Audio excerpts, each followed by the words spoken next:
नमस्कार, मैं हूं विपिन बेबाक। स्वागत है आपका। समाजवादी पार्टी के राष्ट्रीय अध्यक्ष अखिलेश यादव लोकसभा चुनाव को लेकर एक बार फिर चर्चाओं में हैं। सपा प्रमुख ने कहा है कि उनकी पार्टी 2024 में उत्तर प्रदेश की सभी 80 लोकसभा सीटों पर चुनाव लड़ने की तैयारी कर रही है, क्योंकि इन सीटों पर सहयोगियों को समर्थन देने के लिए संगठन को भी तो मजबूत करना जरूरी है।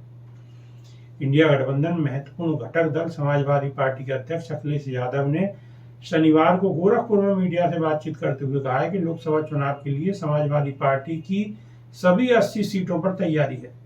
हम गठबंधन के सभी साथियों को साथ लेकर चलेंगे। समाजवादी पार्टी सभी सीट पर तैयारी इसलिए भी कर रही है क्योंकि जो सीटें गठबंधन सहयोगियों के पास जाएंगी तो हम तभी मदद कर पाएंगे जब समाजवादी पार्टी का संगठन मजबूत रहेगा और बूथ स्तर पर तैयारी रहेगी। इससे कुछ ही दिन पहले विपक्षी दलों के भारतीय राष्ट्रीय विकास समावेशी गठबंधन यानी कि इंडिया के एक प्रमुख घटक दल एसपी ने संकेत दिया था कि वह राज्य में 65 लोकसभा सीटों पर चुनाव लड़ेगी और शेष अपने सहयोगियों के लिए छोड़ देगी। सपा प्रमुख ने कहा कि संगठन को उन गठबंधन सहयोगियों की मदद करने के लिए तैयार रहना चाहिए जिन्हें चुनाव लड़ने के लिए सीटें मिलती हैं।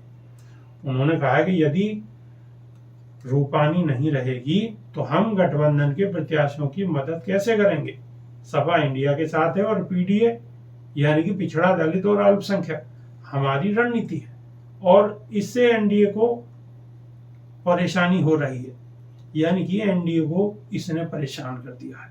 उन्होंने इस बात पर जोर दिया है कि पीडीए इंडिया के साथ है। मध्य प्रदेश में विधानसभा चुनाव के लिए सीटों के बंटवारे को लेकर मचे घमासान पर उन्होंने कहा है कि राजनीति में सबक सीखना चाहिए, इससे ही आगे बढ़ने में मदद मिलती है। यह पूछे जाने पर कि क्या वह 2024 के चुनाव में बुआ यानी कि बसपा सुप्रीमो मायावती को साथ लाएंगे, सपा अध्यक्ष ने मजाक में कहा कि वह बहुत पहले ही आगे बढ़ चुकी हैं, आप उन्हें करीब क्यों लाना चाहते हैं। उत्तर प्रदेश की बीजेपी सरकार पर हमला बोलते हुए सपा प्रमुख ने कहा है कि मुख्यमंत्री को कुछ नहीं पता, स्वास्थ्य सेवाएं ठप हो गई हैं।